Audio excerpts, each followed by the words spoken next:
Bismillahirrahmanirrahim. Assalamualaikum warahmatullahi wabarakatuh.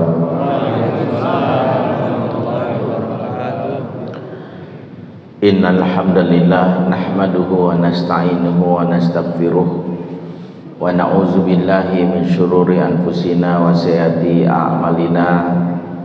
Man yahdihillahu fala mudilla lahu wa may yudlil fala hadiyalah.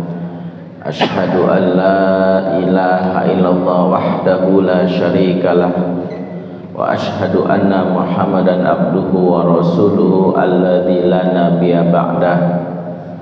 Rabbana atina min ladunka rahmah wa hayyi lana min amrina rasyadah.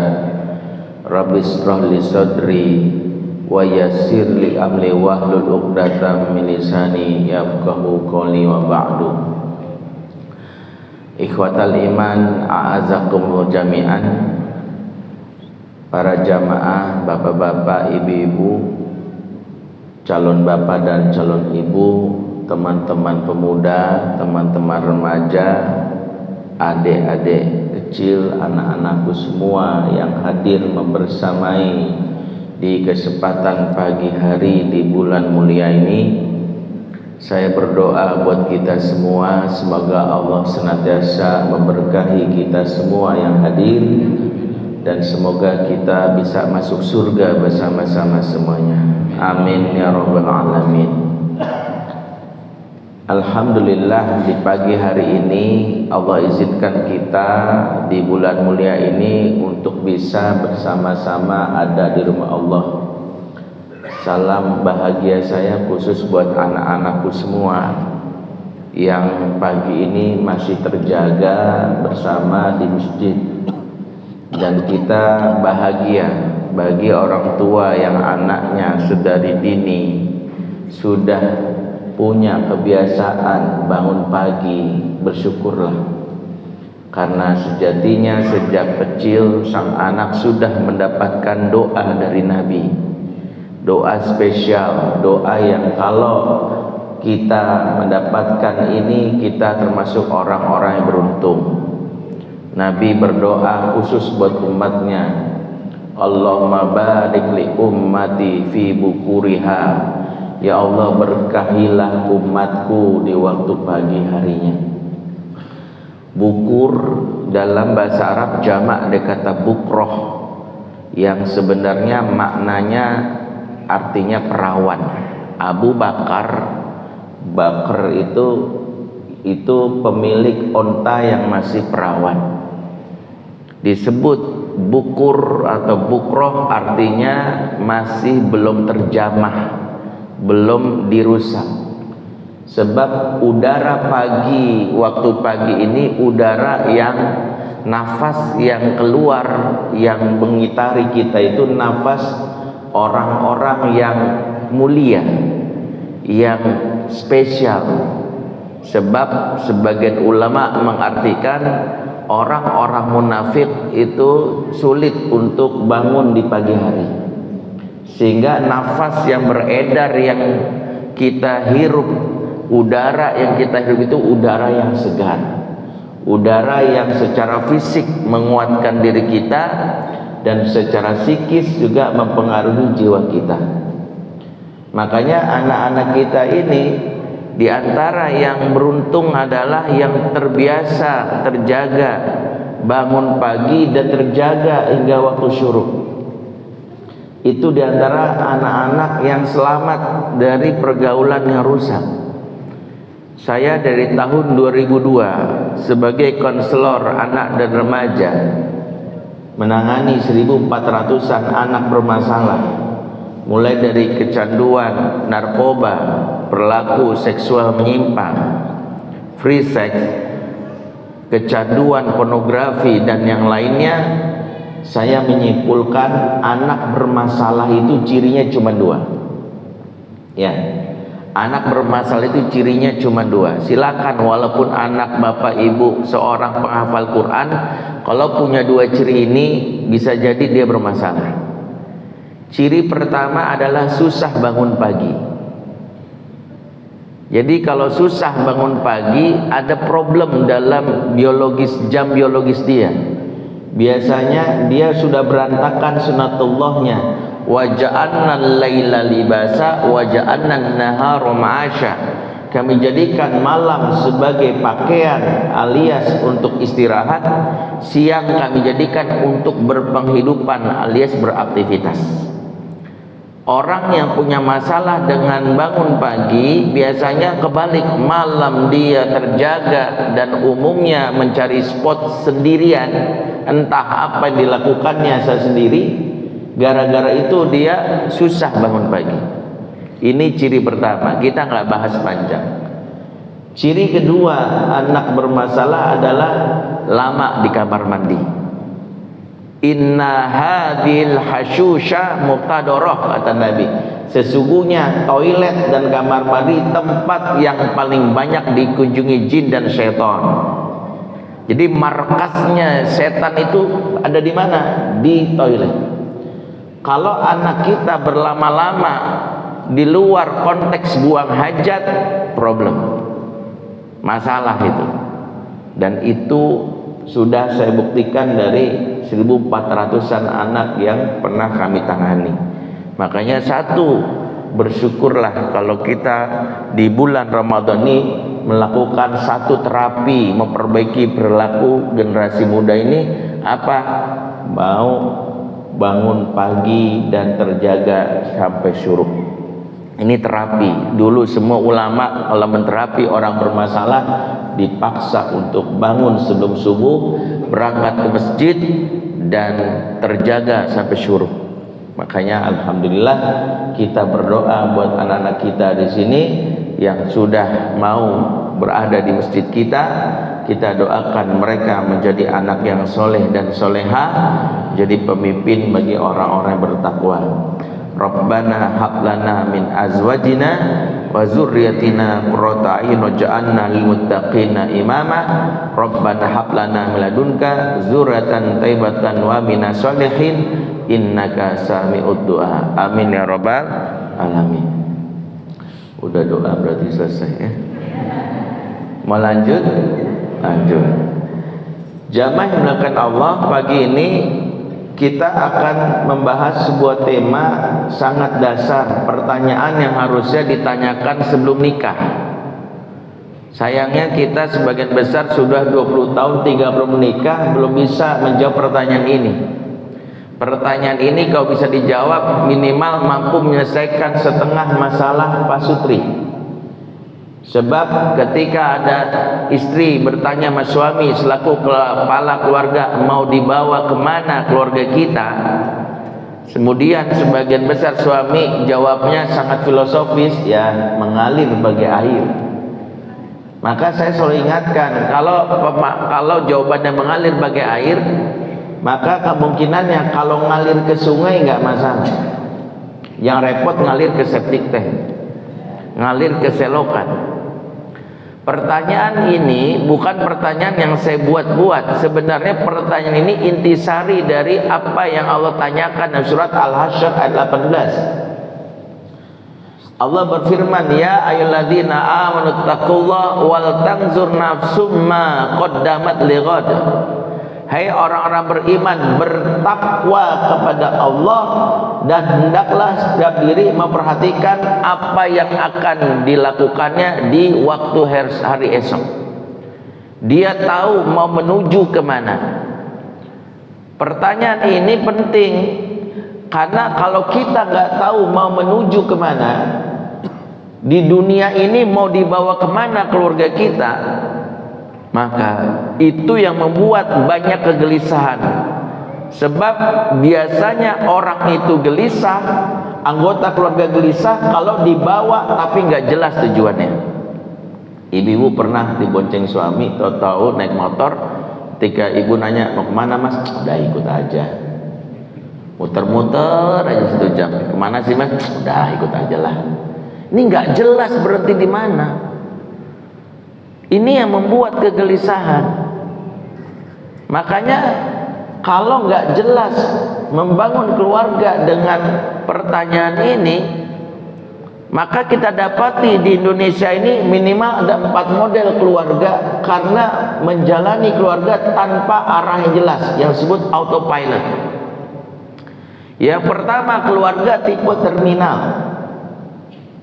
Pernah ke terminal? Di antara ciri keluarga terminal adalah keluarga yang seperti layaknya orang di terminal, di mana terminal itu cuma transit. Orang lewat doang, kalaupun ketemu orang lain ngomongnya basa-basi saja. Saya ketemu misalnya seseorang, mau kemana Pak? Gitu. Dia tanya, oh mau ke Bogor. Oh, Ustadz mau kemana? Mau ke Bandung. Oh, ngapain Ustadz ke Bandung? Bentar, bisa saya lewat. Jadi di tipikal keluarga terminal, selama 20 tahun menikah, ngobrol sama pasangan tuh masih basa-basi. Pulang sekedar nanya, sayang, cicilan Alphard udah dibayar belum? Ya, cicilan baskom. Ini keluarga pecicilan. Tapi begitu istri nanya, Mas, anak kita dari SD mau ke SMP atau pesantren. Ini jawaban klasik sebagian besar kita. Nanti aja dah, banyak urusan. Makanya ciri keluarga terminal nggak pernah rapat. Karena memang nggak ada orang yang rapat di terminal kecuali petugas terminal.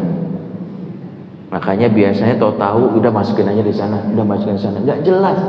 Kita ini lucunya nanti mau rapat menjelang anak nikah, menentukan mau sewa JCC atau balik Kartini, menentukan nih menunya nanti prasmanannya mau pakai pagi sore atau siang malam.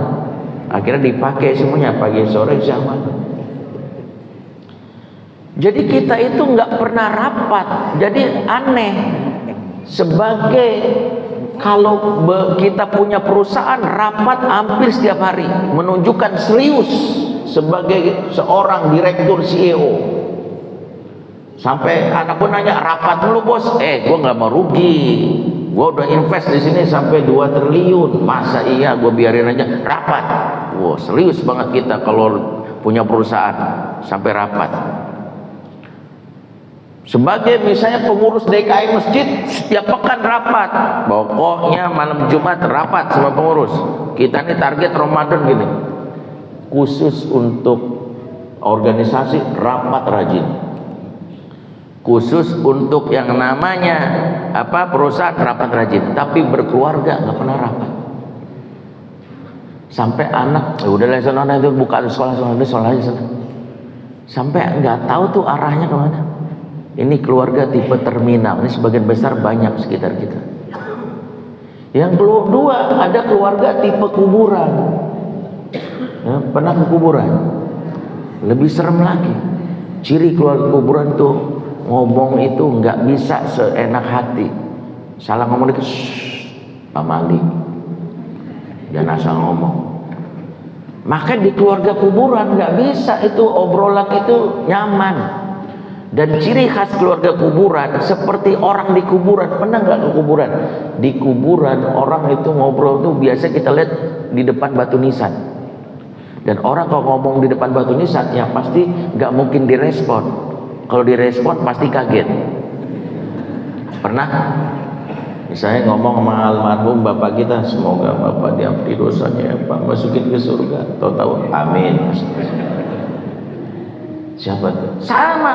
Keluarga tipe kuburan itu klasiknya kayak gitu. Maunya ngomong begitu direspon kaget. Ngomong sama istri, sayang besok bangun lebih pagi ya. Jangan sampai kamu gara-gara kesiangan jadinya sahurnya itu bikin nasi gorengnya buru-buru, kebanyakan garamnya daripada nasinya. Tiba-tiba istri, tapi kan mas aku, istri soleha nggak ngomong begitu. Dengerin, kamu udah bisa ngejawab kamu. Sama anak juga gitu. Ngomong sama anak juga gitu. Kamu jangan bikin malu papa kamu.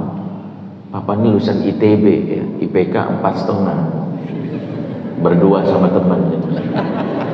Patungan. Masa matematika kamu jeblok, bikin malu kamu. Tapi kan Pak, udah bisa ngejawab kamu. Dengerin. Khas keluarga kuburan, maunya ngomong doang, males ngedengerin. Kalau ada yang bantah, kaget gitu. Yang ketiga, ada keluarga tipe rumah sakit. Ada yang tenaga medis atau dokter sini? Maafin ya, ini anekdot, jangan tersinggung. Tapi khas di rumah sakit itu ada dua kelompok, kelompok dokter, kelompok pasien. Dokter itu punya cara pandang gini, untung ada kita. Kalau nggak ada kita tuh banyak yang mati tuh pasien, apalagi pas COVID kemarin tuh. Untung ada kita, jadi cirinya selalu merasa berjasa. Si pasien punya cara pandang yang beda. Untung kita sakit, kok nggak dokter kerjanya apa coba? Masa bikin stetoskop mulu? Maaf, ini anekdot. Dalam keluarga tipe rumah sakit, masing-masing tuh merasa udah paling berjasa, paling berkorban. Suami itu kalau pulang selalu nyebutin, aku tuh udah banting tulang tuh kan, sampai tulangku habis nih, tinggal lemak nih. Kamu tuh enak-enakan di rumah, nyantai banget hidup kamu, enak. Ibu digituin pasti ngelawan. Siapa yang enak? Hah? Kamu yang enak, di luar banyak hiburannya. Aku di rumah tahu nggak, seharian ngurus anak 5. Ya si bungsu mau BAB, si abang pengen makan, aku gabung sekalian. Kesel banget gitu ya. Hiburan aku apa? Cuma scrolling TikTok, juga berita perselingkuhan. Capek selalu menyebut diri udah berjuang, itu keluarga rumah sakit. Kenapa? Karena nggak punya arah. Itu kalau kesel kita sama anak selalu bawa kebaikan kita. Kita ngomong anak ini, untung udah papa urus kamu. Kalau nggak udah jadi anak gelandangan kamu. Masih untung diurus. Tuh anak kalau pintar dibatas dikit, Pak, untung aku lahir. Kalau nggak papa dianggap mandul. Ayo. Jadi kita itu terlalu terbiasa dalam masalah rumah tangga, diri kita itu paling banyak berkorban. Itulah keluarga yang disebut tipe rumah sakit. Nah, yang keempat ada keluarga yang disebut tipe pabrik. Ya, pabrik itu ada dua kategori, ada atasan, ada bawahan. Atasan itu punya kaidahnya gini, pokoknya saya maunya pendapatan tahun ini naik 100%. Gak mau, tahu gimana caranya, kalian tuh kerjain. Bawahan juga begitu, selalu pokoknya kita pengen gaji kita naik, dapat tunjangan rumah, ya pokoknya bisa umroh 3 kali seminggu, bayangin, Senin sampai Jumat libur, Sabtu Minggu gajian gitu. Jadi selalu yang dibawa itu pokoknya. Dan ciri khas pabrik biasanya itu sudah punya job desk, sehingga bagian distribusi nggak ngurusin produksi, barang nyampe ke konsumen, konsumen komplain, kok jelek banget sih mas, nggak kayak kemarin. Gimana sih? Orang distributornya bilang, waduh saya nggak ngerti mas, nanti deh saya tanya itu orang produksi itu, nggak tahu gimana, jelek dia orang produksinya. Orang produksi barang numpuk di gudang, nggak laku, bos komplain, gimana sih kamu, kok barang numpuk di gudang, gimana? Dengan PD-nya dia bilang, ya saya nggak tahu bos, tuh orang marketingnya tuh omelin tuh, saya mah nggak ngerti. Maka dalam keluarga tipe pabrik itu ada job desk tuh. Jujur aja, kalau anak bermasalah, siapa yang dituduh yang paling bermasalah? Siapa yang dianggap salah? Siapa bu? Kalau anak bermasalah, siapa yang disalahkan? Emaknya. Selalu pak, kita tuh kalau anak bermasalah, istri kita bilang, kamu bisa nggak sih ngurus anak? Hah? Apapun aku buka cabang kayak Alfamart, ada di mana-mana gitu, ngancamnya gitu. Tapi kalau anak sukses, siapa yang bertepuk dada? Bapaknya gitu. Siapa dulu? Bapaknya. Anak bandel milik emak, anak sukses milik. Nah itu. Jadi kita nggak punya job desk yang membuat tim kerjasama itu. Makanya kalau tadi sempat disinggung ada yang namanya fatherhoodless, saya meralat sebagian ahli yang menyebutnya fatherless, saya bilang yang benar tuh fatherhoodless, karena yang negeri ini bapaknya ada tetapi nggak ada perannya, namanya fatherhood. Makanya angkanya mengerikan. Kita kalau bahas ini akan panjang, tapi saya nggak mau bahas lebih dalam. Tapi karena saya konselor, saya mengamati perkembangan misalnya kaum LGBT. Ini salah satu yang nyata dari ketidakhadiran ayah. Ya, populasi LGBT sekarang meningkat. Peringkat pertama tuh Jawa Barat. Ya, yang kedua Jawa Timur. Yang ketiga Jawa Tengah. Yang keempat DKI Jakarta, yang kelima Sumatera Barat. Ini yang mengerikan. LGBT itu nggak bisa beranak tapi berkembang biak. Coba. Dan kita itu jangan berpikir bahwa nggak mungkin lah anak saya. Saya ini konselor dulu bahkan pernah ngisi pengajian khusus kaum G. Ya, tapi jangan suzon, saya normal ya Pak. Saya udah biasa tuh ngisi pengajian kaum G. Dulu ada 8 G ngaji sama saya. Ya, tapi pengajiannya cuma berlangsung 3 kali, karena habis itu pengajiannya saya bubarkan. Kenapa saya bubarkan? Karena setelah saya pikir-pikir, mereka makin ngaji malah makin akrab, makin jatuh cinta, kan bahaya. Makanya saya bubarin. Tapi dari G yang saya tanya ini, saya dapat satu kesimpulan. Kenapa mereka jadi G? 100% dari yang 8 ini, walaupun nggak bisa saya bilang riset, tapi saya simpulkan mereka nggak punya figur ayah. Makanya anak yang nggak punya figur ayah paling gampang jadi korban dan jadi pelaku di masa depan. Itulah yang terjadi sama anak-anak yang dia dipesantrenkan. Ada oknum yang melihat peluang itu, karena sebagian besar G itu punya kemampuan G radar. Jadi dia bisa melihat nih calon-calon yang bakal, maaf kasarnya saya lecehkan, terutama anak-anak yang gak punya figur bapak. Mereka punya radarnya. Mereka menamakan anak-anak ini SSA, Same Sex Attraction. Makanya ini ketidakhadiran ayah itu pula yang kenapa saya nulis buku tentang campaign keayahan. Saya kalau khutbah Jumat itu saya ngomongnya itu tentang mengingatkan peran ayahnya.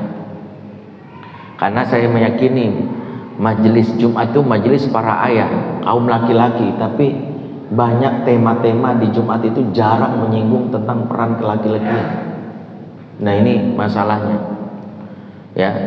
Nah, kembali, ketiadaan ayah itu dampak bagi anak laki-laki menjadi LGBT. Yang parahnya anak perempuan.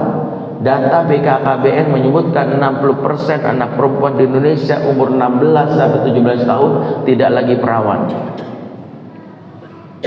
Ya. Berapa tadi angkanya? 60%. Itu besar atau kecil? Sekarang saya tanya, 16 sampai 17 itu sekolahnya tingkat berapa itu? SMA. Ngeri.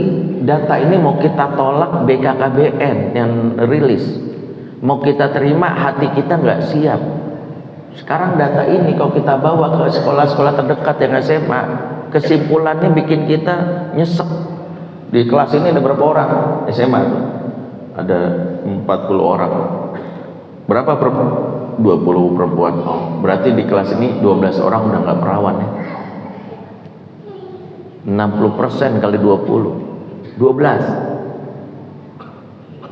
orang. Ya, ini yang menyesakkan. Bisa jadi itu anak kita, waliyahzubillah, keponakan, bahkan bisa jadi calon mantu kita. Dan itu fakta yang ada di lapangan. Itulah kenapa sekarang para ahli berteriak, ayo kau menyelamatkan negeri ini. Ya, sebagian ngurusin politik silakan, ngurusin ekonomi silakan. Tapi ini kalau generasi ini nggak diurus, pengasuhan diurus, kita akan mendapati masa depan hancur nih. Kita akan mendapati anak perempuan kenapa? Saya bisa menjamin nih, kalau sepanjang jalan apa nih namanya? Jalan raya apa nih? Kelapa 2 ya? Apa? Legok ya? Legok ya? Legok atau Jalan Kelapa 2 ini misalnya saya berani, karena saya sempat kuliah S2 di University Putra Malaysia jurusan Family Ekologi, dan saya bertemu dengan profesor saya Rumayya Juhari, kemarin baru pensiun. Beliau guru besar di UPM. Beliau menulis risetnya, judulnya Relationship Between Father and Daughter. Ya, kesimpulannya anak perempuan yang nggak punya figur ayah gampang rusak atau hilang keperawanannya. Itu pertama. Sampai-sampai saya berani ngambil kesimpulan nih, kalau Jalan Raya Kelapa 2 atau Legok ini jam 11 malam, jam 12 malam, jam 1, jam 2, jam 3 dini hari, kita temukan ada anak perempuan dibonceng oleh cowok yang kita yakin itu bukan suami istri. Saya berani menantang bapak-bapak, kalau taruhan kan nggak boleh, silakan tes tanya, pasti itu anak perempuan tuh nggak dekat sama bapaknya. Makanya kalau anak perempuan nggak dekat sama bapak, jadi korban child grooming yang lagi viral, atau love scamming, yang walaupun dia di rumahnya tetap jadi korban. Kenapa? Hari ini rumah kita punya sistem keamanan tercanggih, katanya smart lock kita miliki di rumah kita, yang membuat maling nggak bisa masuk. Teralis dari baja yang membuat konon katanya maling nggak bisa lagi jebol jendela. Kemudian punya security yang memantau pergerakan maling. Tapi ketahuilah, jiwa dan anak kita di era ini paling gampang ditembus. Paling gampang ditembus. Buktinya apa? Kemarin di Lampung kejadiannya, setahun yang lalu. Seorang anak perempuan di Lampung nggak kemana-mana, di rumahnya aja, ternyata setiap malam rela mengirimkan foto bugilnya ke seorang cowok yang ternyata narapidana di LP Cipinang. Si penjahatnya di LP, si ceweknya di rumah, nggak kemana-mana. Ibunya sampai shock, sampai bilang, anak saya nggak pernah kemana-mana pak. Iya, nggak kemana-mana, pikirannya udah kemana-mana. Si penjahatnya akhirnya ketangkep, udah keungkap, akhirnya dipindahin ke LP Nusa Kambangan. Ini membuat kita sadar, anak perempuan kok bisa gitu, karena tidak punya basic yang menjaga dia dari penjahat itu. Salah satunya karena nggak punya figur bapak. Nah, paling gampang tuh anak perempuan nggak punya figur bapak gitu, jadi korban love scamming. Cukup jadi penjahat itu tahu nomor WA-nya, disapa dengan memuji, udah cukup tuh bikin kelepak-kelepak. Ya, wajahmu mengalihkan duniaku. Bapak kamu supir angkot ya? Kok tahu? Soalnya kamu ngetem terus di hati aku. Kamu tahu nggak bedanya PKI sama kamu? Enggak. Kalau PKI komunis, kalau kamu kok manis. Kelepak-kelepak. Bapak Ibu melakukan Allah, maka salah satu yang kita sekarang harus lakukan, bagaimana merawat keluarga kita. Basicnya adalah memulai dengan bertanya dan membangun kembali desain berkeluarga. Kita tahu menuju kemana itu harus jelas. Ketika rumah tangga tidak jelas, fakta berikutnya yang cukup mencengangkan adalah ketika hari ini banyak terjadi perceraian di usia senja, namanya grey divorce. Tahun 2010 angka perceraian bagi kaum manula, maaf saya Madula, 55 tahun ke atas itu hanya 5% dari total kasus perceraian. Tapi di era hari ini para ibu-ibu yang umur 55 tahun berani menggugat cerai suaminya, angkanya sampai 18% dari total kasus perceraian. Ini juga salah satu yang membuat kita pikir, kalau udah tua mah nggak mungkin lah kita cerai. Ternyata sekarang sudah banyak perceraian justru dilakukan oleh orang berusia senja. Ini menjadi salah satu yang bikin kita merasa khawatir. Maka yang pertama, mari desain kembali keluarga. Jujur saja, saya pun pernah melakukan kesalahan.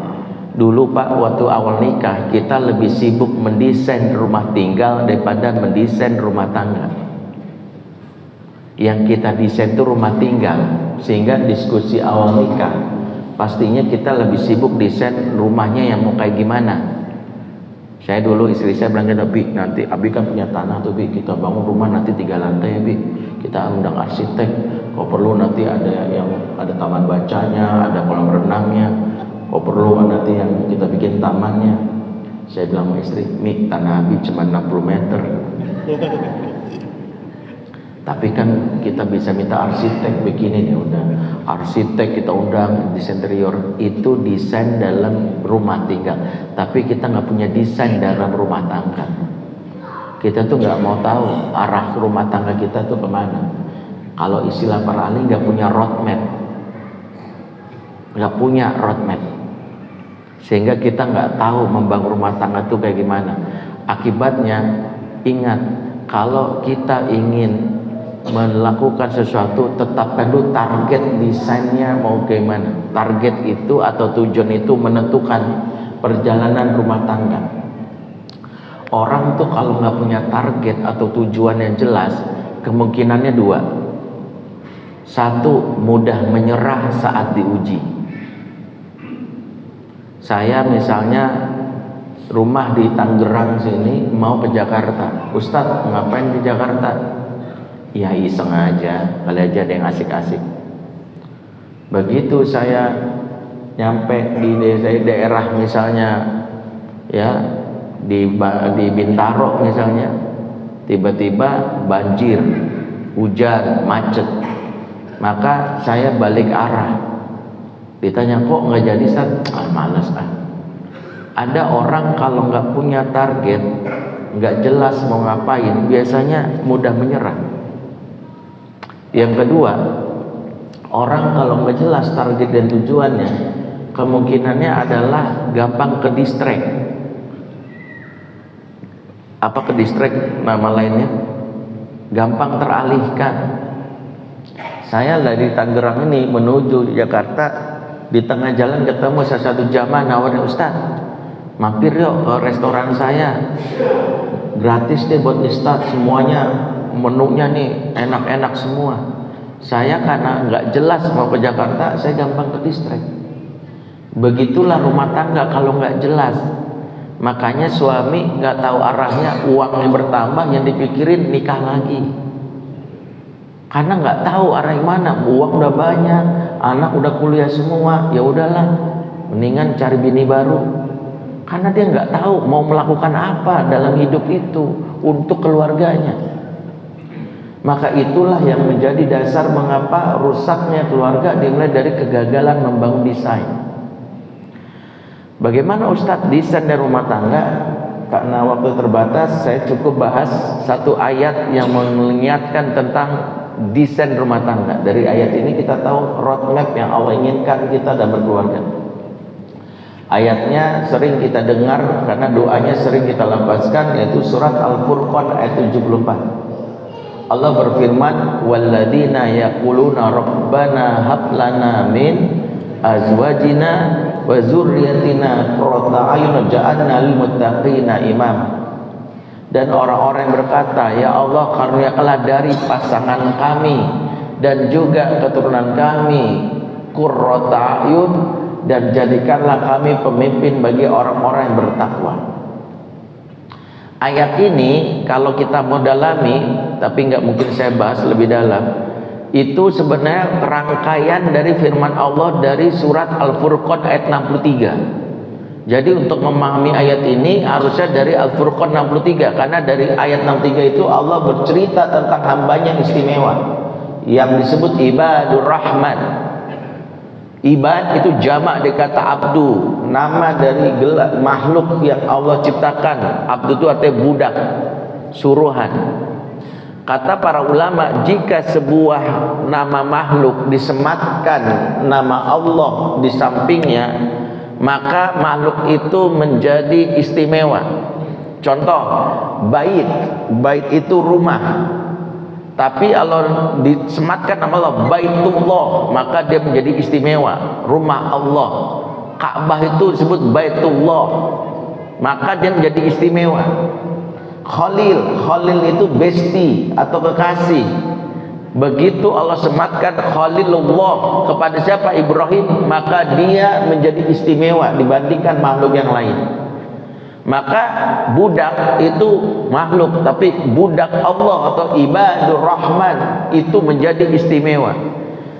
Hamba yang istimewa itu punya beberapa ciri. Ciri pertama yaitu apa? Alladzina yamshuna 'alal ardi haunan wa idza khatabahumul jahiluna qalu salama. Jika dia berjalan di muka bumi, dia sangat haunan, rendah hati, enggak petantang-petenteng. Dia tidak membuat orang lain insecure, flexing, enggak. Dia pakaiannya megagah sendiri, yang lain itu pakaiannya compang-camping. Dia sengaja menunjukkan, gua dong orang kaya. Itu orang yang tidak haunan, orang yang flexing. Orang yang haunan itu berjalannya pakaiannya nggak bikin orang dalam hal ini insecure. Dan kalau orang lain membalas sesuatu dengan keburukan, dia membalasnya dengan kebaikan. Itu ciri Allah yang memberitahu hamba Allah yang istimewa itu hubungan dengan manusianya baik, hablum minannasnya oke. Kemudian alladzina yabituna li rabbihim sujada wa qiyama. Dia di malam hari senantiasa sujud dan qiyam kepada Tuhannya. Artinya hamba yang istimewa tersebut hubungan dengan Allahnya baik, spiritualnya baik. Ini memberitahu bahwa hamba yang baik itu baik di mata masyarakat, tapi yang paling penting baik di mata Allah. Itu ciri hamba yang istimewa. Lanjut sampai ayat 74, walladzina yaquluna rabbana hab lana min azwajina wa dzurriyyatina qurrata a'yun waj'alna lil muttaqina imama. Intinya manusia yang digelari ibadur rahman itu bukan hanya baik di mata manusia, baik di mata Allah, tapi juga dia baik di mata keluarganya sendiri. Ini catatan penting, sebab hari ini ada orang yang rajin sholatnya, kemudian dipandang masyarakat tokoh yang baik, tapi buruk di mata keluarganya sendiri. Justru itulah yang menunjukkan manusia yang tidak menunjukkan kebaikan. Allah ini memberitahu, jika engkau ingin menjadi hambaku yang istimewa, pedulilah sama keluarga. Jangan sampai di mata manusia orang lain something, tapi di mata keluarga dan istri dan anaknya nothing. Ini contoh bukan orang yang baik dari sisi keistimewaan. Allah mengajarkan doa yang tadi sudah kita bacakan. Yang pertama, berkeluarga itu targetnya punya pasangan dan anak yang qurrata a'yun. Apa artinya qurrata a'yun? Apa artinya? Ya, Imam Al-Baghawi dalam tafsirnya menyebutkan qurrata a'yun artinya dumu'un barid, air mata yang dingin. Disebut air mata yang dingin karena mewakili kegembiraan yang tak terkatakan. Orang udah bahagia banget, itu nggak bisa lagi teriak yeah, yes, yes, yes, nggak. Ada yang lebih tinggi lagi, udah nggak bisa ngomong apa-apa. Pernah ngerasain nggak berangkat ke tanah suci pertama kali melihat Ka'bah? Itu yang bisa kita lakukan cuma ngelongok doang sambil bilang gini, ya Allah, air mata menetes. Itu kalau dipegang bulir air mata itu dingin. Itu disebut air mata yang dingin, itulah disebut qurrata a'yun. Makanya qurrata a'yun itu bahasa yang lebih simpelnya artinya speechless. Makanya berkeluarga itu tahapan pertama mendapatkan kebahagiaan dengan keluarga bikin kita speechless. Ibu speechless dengan kebaikan suami, tahu-tahu bangun pagi dikabarin, sayang keranjang Shopee kamu udah aku cekotin semuanya. Ya Allah, tuh speechless ibu. Kamu gitu banget sih, baik banget gitu. Memandang anak kita sebelum azan subuh udah bangun, kemudian kita cari-cari mana sih dia, apa kemana, tahu-tahu dia yang azan. Ya Allah, dia yang azan ya. Kemudian bangun ketika itu dia pulang, cium tangan kita, tahu-tahu di pojokan murojaah sendiri. Itu kita cuma bilang gini, ya Allah, itu air mata kita speechless.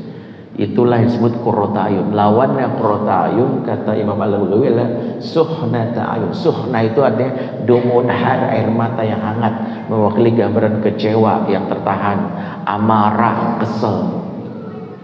Nah, Allah ingin kita berkeluarga.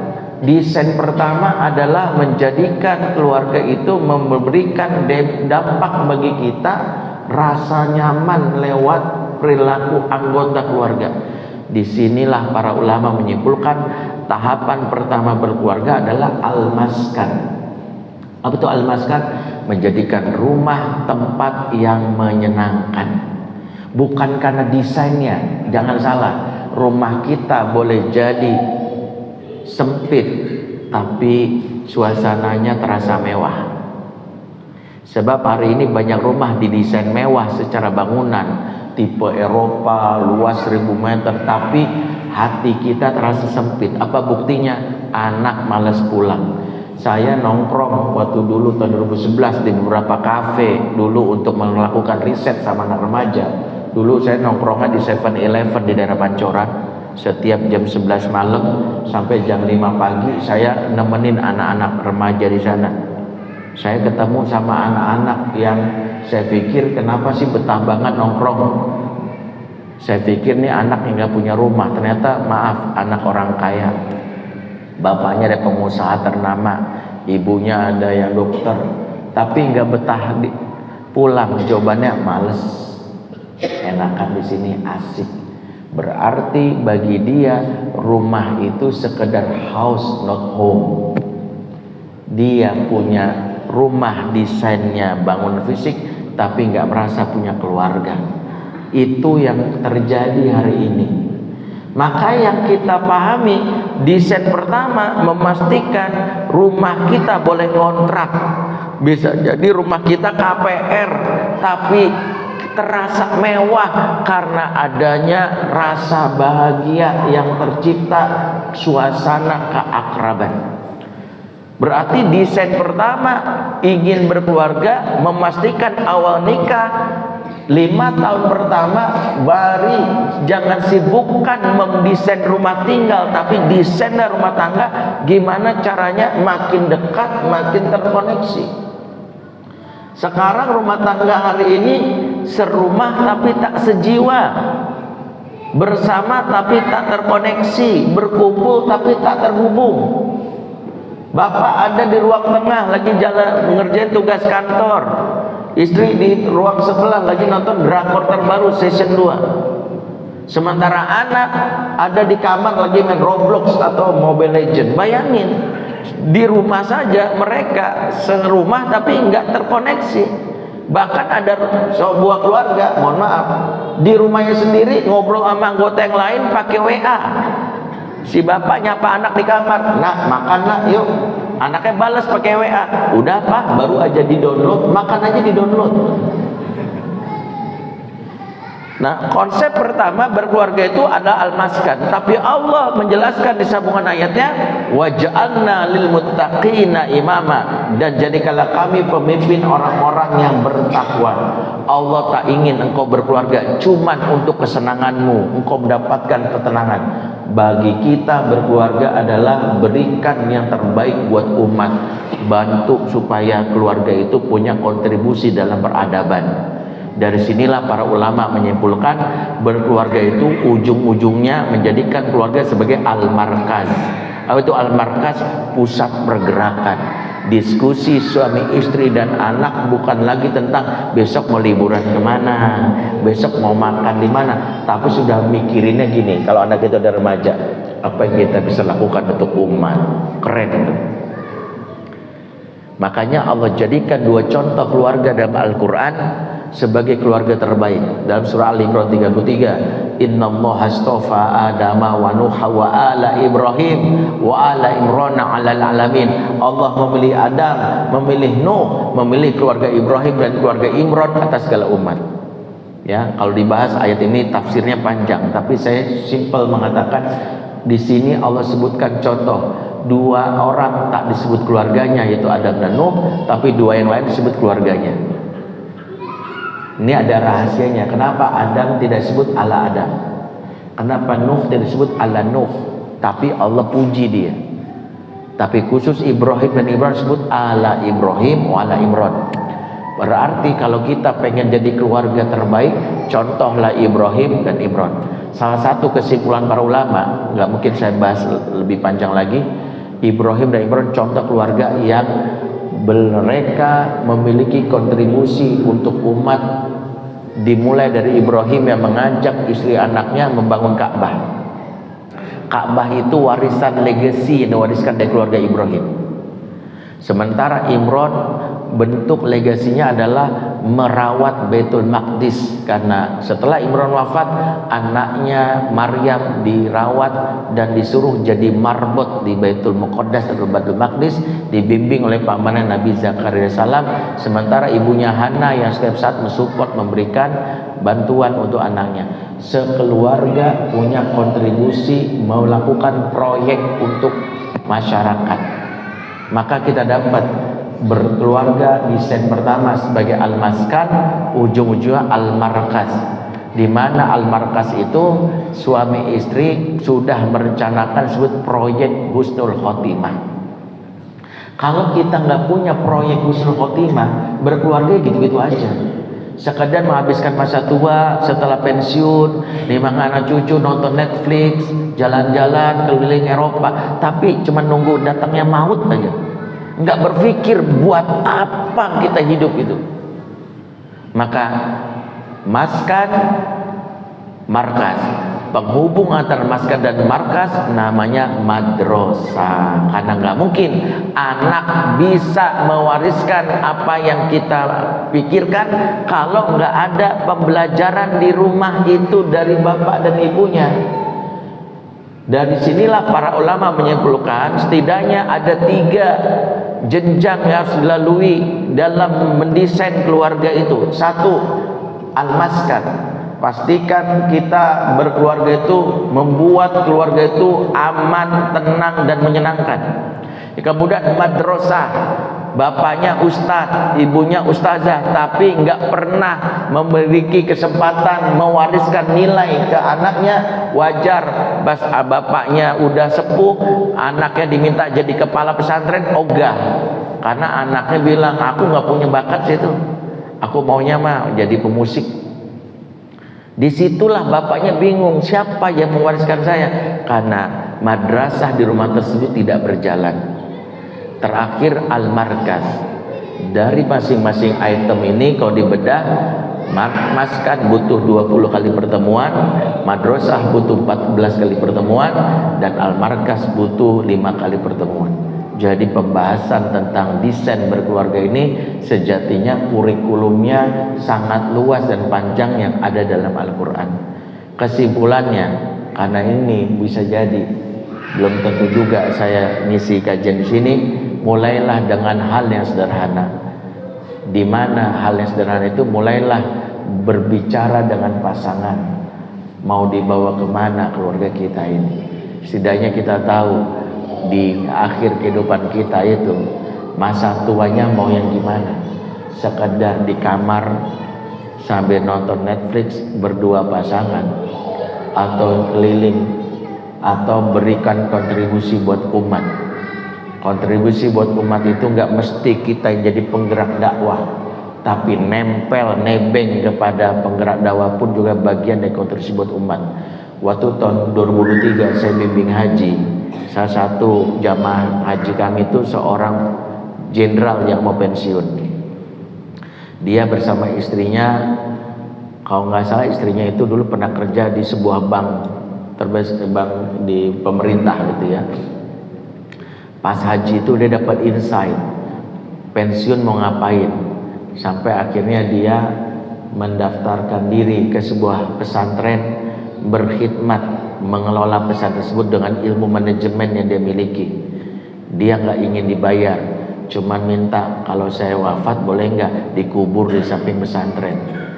Dan masya Allah, pensiunan jenderal polisi ini betul-betul memberikan kontribusi terhadap pesantren. Ketika pesantren diserang isu oleh sebuah kelompok yang tidak suka dengan keadaan pesantren tersebut di kampung mereka, dia berhasil menyelesaikan dengan cara yang bijak dan berhasil meyakinkan masyarakat.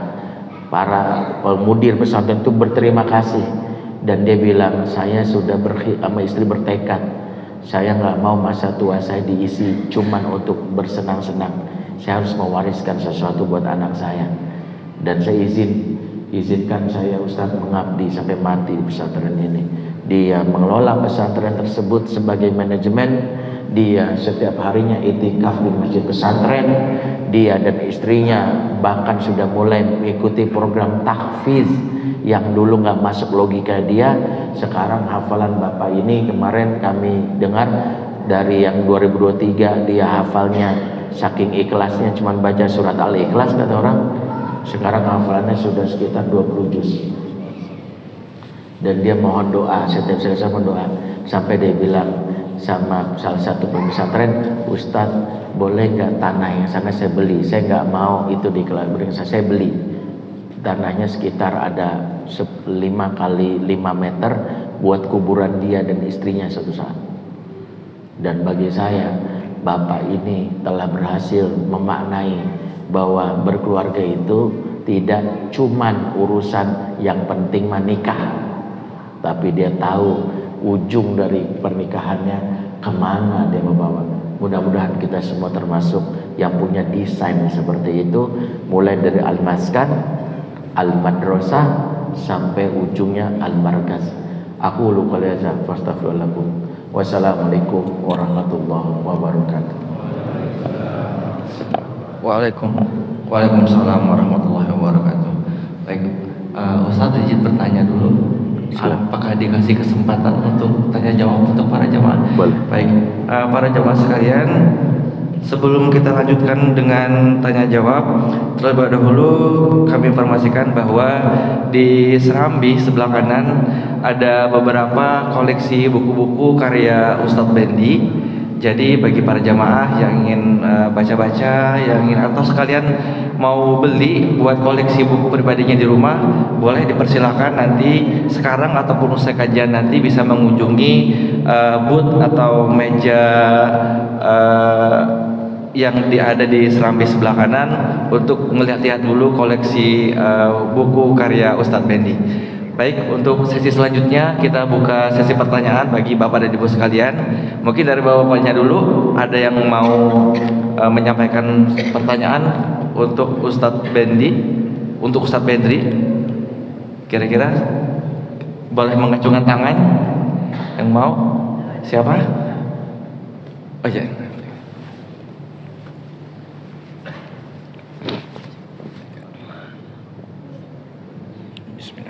Assalamualaikum warahmatullahi wabarakatuh. Waalaikumsalam. Ustadz, tadi kan disampaikan tipe keluarga ada 4, tipe terminal, kuburan dan lain-lain. Apakah ada tipe kelima buat kita ini yang keluarga yang baik seperti apa? Iya. Ya, terima kasih. Tipe keluarga yang baik itu tipe yang dijelaskan Al-Quran, ka'annahum bunyanun marsus. Dimulai dari ayat Allah mengatakan, innallaha yuhibbul ladzina yuqatiluna fi sabilillah shaffa. Jadi Allah ingin berkeluarga itu seperti shaf, barisan bersama, jangan merasa sudah cukup. Berjamaah itu jangan dipikir cukup, karena jamaah kata para ulama ada 2 kategori. Jamaah itu berkumpul, ada model kayak pasar, ada yang berkumpul model kayak barisan. Pasar itu jamaatus suq, berkumpul tapi masing-masing membawa kepentingan pribadi. Kepentingan pribadi itu yang membuat mereka, seorang penjual ikan yang mikirin ikannya laku, sayurnya tetangga yang jual itu nggak laku, bodoh amat. Ikannya laku, dia tutup lapak dia. Copet berpikirnya kepentingan dia, di pasar berkumpul tuh kayak gitu. Jadi dalam sebuah perkumpulan itu, bersama itu bukan jadi ukuran, tapi bagaimana memiliki koneksi seperti shaf atau barisan. Ciri barisan itu adalah satu, tahu mau menuju kemana. Kalau pernah ikut paskibra, ada walaupun terpisah tujuannya satu, formasi 45, ada barisan sana, barisan sana, ujung-ujungnya untuk mengibarkan bendera, walaupun barisannya itu satu di sayap kanan, satu sayap kiri.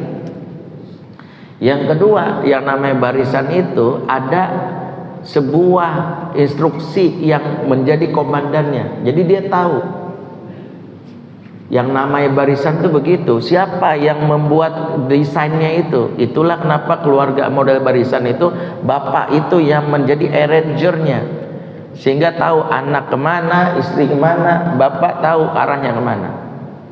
Yang ketiga, dalam keluarga barisan itu ada bahasa yang dipahami. Coba ketika dikasih tahu dalam bahasa barisan itu, misalnya formasi sekian, masing-masing ngerti, saya ke sana, saya ke sana, ada sebuah bahasa dipahami. Dari situlah keluarga yang ideal itu, satu, dia adanya komandan, dua, adanya tujuan, yang ketiganya ada bahasa dipahami hasil dari pelatihan atau pengajian madrasah di dalam rumah.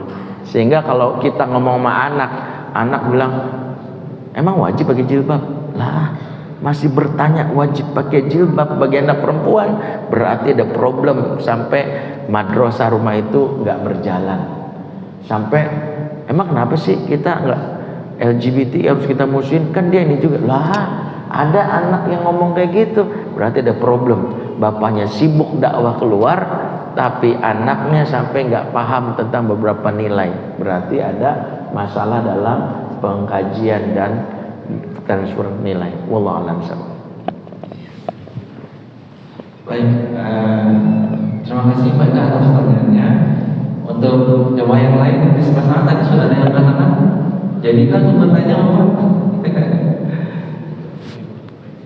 Dari ibu mungkin ibu ada yang mau bertanya? Kesempatan ini ibu. Biasanya ibu ada yang bertanya.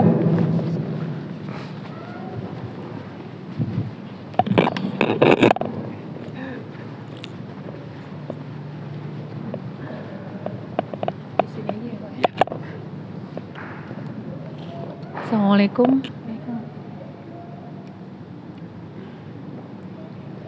Assalamualaikum warahmatullahi wabarakatuh. Waalaikumsalam warahmatullahi wabarakatuh.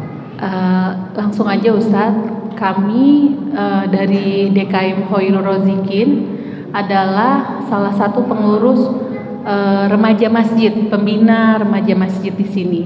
Nah, Ustadz, yang Ustadz katakan tadi bahwa ketika suatu keluarga, suatu pasangan membina sebuah keluarga, mereka memiliki visi.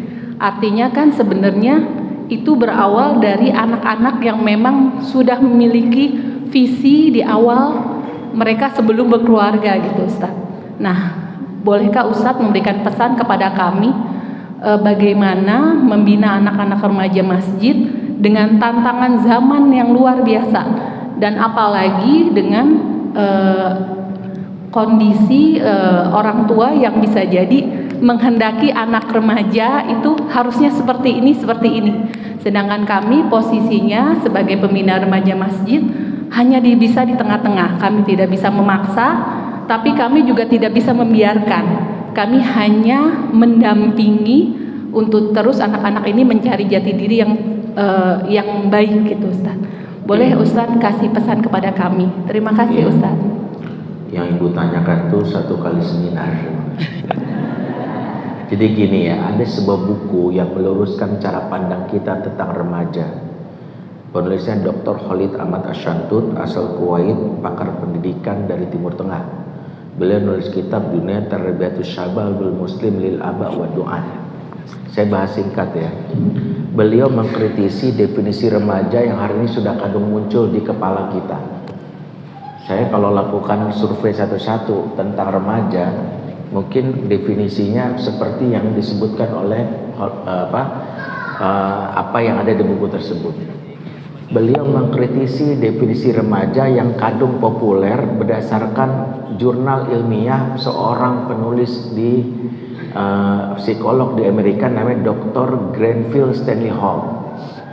Psikolog asal Amerika yang terkenal yang pertama kali memberikan sebuah definisi remaja, di mana beliau itu, si Stanley Hall ini mau menyebut remaja awalnya adult, tapi kelakuannya itu sulit diatur, suka ngelawan, ngebantah, ngeyel, sok tahu. Kelakuannya kayak anak-anak, kata Stanley Hall. Mau disebut a child, badannya gede, bahkan lebih tinggi daripada orang dewasa. Makanya jalan tengahnya Stanley Hall memberikan definisi baru. Definisinya remaja di istilah mereka disebut teenager. Teen, dekata belasan tahun, pelakunya disebut teenager. Akhirnya dibuatlah indikator-indikator anak saat remaja yang ibu tanpa sadar sebutkan, mencari jati diri, suka ngelawan, susah diatur, ngeyel dan sebagainya. Definisi ini dilempar ke jurnal internasional menganggap remaja sebagai fase storm, fase badai. Definisi ini kadung diterima sebagai sebuah kebenaran, sehingga orang Arab sampai punya definisi baru tentang remaja yang namanya dalam bahasa Arab murahik. Jadi kalau kita baca kitab-kitab psikologi Arab, fase remaja disebut murahaqah. Ini dikritik oleh Dr. Khalid karena fase ini, tahu nggak, murahik itu akar katanya dekata rohaqah yang ada dalam surat Al-Jin ayat 5. Wa annahu kana rijalun minal insi ya'uduna birijalin minal jinni fazaduhum rahaqa, dan bahwasanya laki-laki dari kalangan manusia minta tolong laki-laki dari kalangan jin, dan ketahuilah jin itu selalu berbuat rohaqa, berbuat dosa. Jadi rohaqa itu artinya dosa, sehingga psikolog Arab namanya remaja itu murahik, artinya pelaku dosa. Tuh, mindsetnya sama seperti kita yang mengatakan gini, tuh anak udah begitu emang bandel, namanya juga remaja. Definisi inilah yang dibantah oleh Dr. Khalid. Satu, dia membantah riset ini karena risetnya Dr. Stanley Hall ini menyadarkan kepada remaja-remaja di Eropa yang jumlahnya puluhan ribu dia riset, dan dia berkesimpulan remaja emang begitu. Ini sama kayak orang melakukan riset ke penjara, semua laki-laki penjara, semua kesimpulannya emang lelaki semua jahat. Buktinya saya lakukan riset ke 1000 orang di penjara, semuanya penjahat semua tuh. Kata beliau, kalau riset ini digeser ke remaja di Gaza, remaja yang ada di negeri seperti Turki, atau mundur ke dalam sahabat, nggak ada tuh ada remaja yang disebutkan oleh Stanley Hall tadi, sebut fase badai. Zaman Nabi justru remaja-remajanya Ali menjadi tameng Rasulullah untuk siap dibunuh ketika Rasul dipersekusi orang kafir Quraisy. Abdullah bin Abbas 14 tahun jadi ulamanya para sahabat, mendebat 2000 Khawarij. Usama bin Zaid 17 tahun jadi pemimpin perang. Definisi itu kata dia definisi yang rusak. Itu yang pertama dia bantah. Yang kedua, definisi ini kalau masuk mindset kita, remaja sedang mencari jati diri, susah diatur dan sebagainya, ini bahaya dari sisi syariat. Kita akan memaklumi kemaksiatan itu dengan dalih namanya juga remaja, padahal itu usia taklif, usia yang dimana kalau wafat hisabnya sama. Maaf Pak, Bapak punya remaja sudah mimpi basah, mati, ditanya malaikat munkar nakir, man rabbuka? Kemudian dijawab, ngoto aja, ngoto banget, digampar. Gak mungkin malaikat munkar nakir bilang, namanya juga remaja. Kemudian ditanya, ma dinuka, apa agamamu? Kamu bertanya-tanya, tempeleng. Gak mungkin munkar nakir bilang, remaja emang begitu. Kesimpulannya ini yang bikin kita nyesek. Kalau Anda dapati anak Anda seperti yang disebutkan oleh Stanley Hall, kesimpulannya Anda salah asuh. Anda ngasuhnya mengikuti cara barat. Maka yang diperbarui adalah memperbaiki pola asuhnya. Itu disebut namanya utang pengasuhan. Nah, cara pandang Islam tentang remaja apa? Remaja itu disebut dua, syabab, yang kedua fityan. Syabab itu kata syubbah. Syubbah itu dalam bahasa Arab artinya jilatan api. Sehingga dari situlah muncul istilah menyala abangku. Menyala. Itu artinya anak remaja itu sebenarnya punya potensi, sehingga cara pandang harus digeser. Nggak boleh bilang remaja itu pesuruh atau perusuh.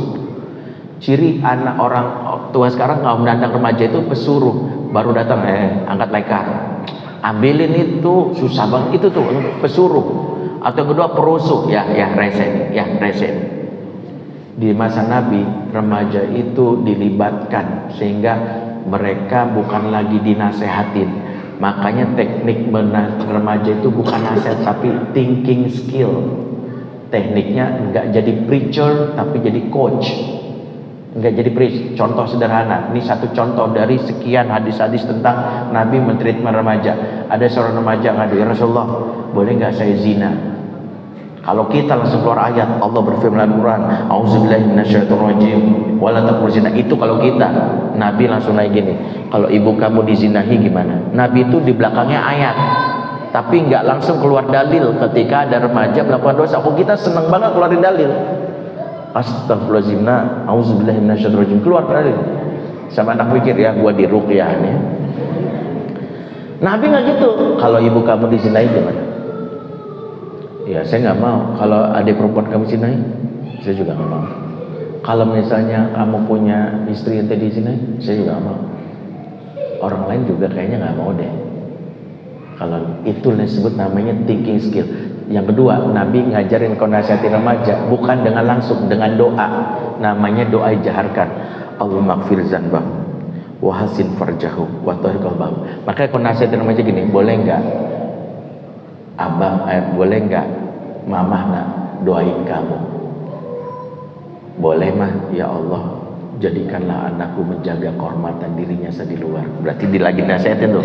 Kalau di luar, ya Allah, bantulah anakku supaya menjaga supaya tidak merokok gitu. Misalnya bantuan. Jadi gitu. Dan doa ke anak remaja maksimal 3. Karena itu dicontohkan Nabi. Karena kalau kebanyakan doa, ntar anak pikir tahlilan ya. Amin, amin, amin. Lama banget gitu. Makanya itu ada tekniknya tuh. Yang berikutnya, nah itu pembahasannya. Ini saya spill aja, kajiannya akan panjang. Kesimpulannya, memandang remaja itu syabab sebagai potensi. Ada 3 potensi remaja, 4. Namanya kuwatul fikriyah, kuwatul hamasah, kuatan semangat, kuwatul ijtimaiyah, kuatan sosial. Yang berikutnya kuwatul jismiyah, kuatan fisik. Sehingga kalau ditanya bagaimana Ustadz mendidik anak remaja, kesimpulannya pastikan remaja kita sibuk. Udah. Karena kata Imam Syafi'i, fa illam syagwatil galaka bil haq syaghalaka bil batil. Kalau remaja kita nggak sibuk dalam kebaikan, pasti sibuk dalam kemaksiatan. Makanya ini PR buat orang tua dan remaja. Setiap malam nanyanya gini, besok agenda kamu apa bang? Anak remaja yang menjawabnya gini, tahu, aku kan libur. Kemungkinannya 5. 1, tidur lagi. 2, nonton TV atau YouTube. 3, main gadget atau game. 4, makan yang banyak. 5, ngisengin orang. Maka anak remaja itu harus punya daily rundown. Itu kesimpulannya. Pembahasannya panjang, kurang lebih seperti itu dulu. Wallahu a'lam bishawab.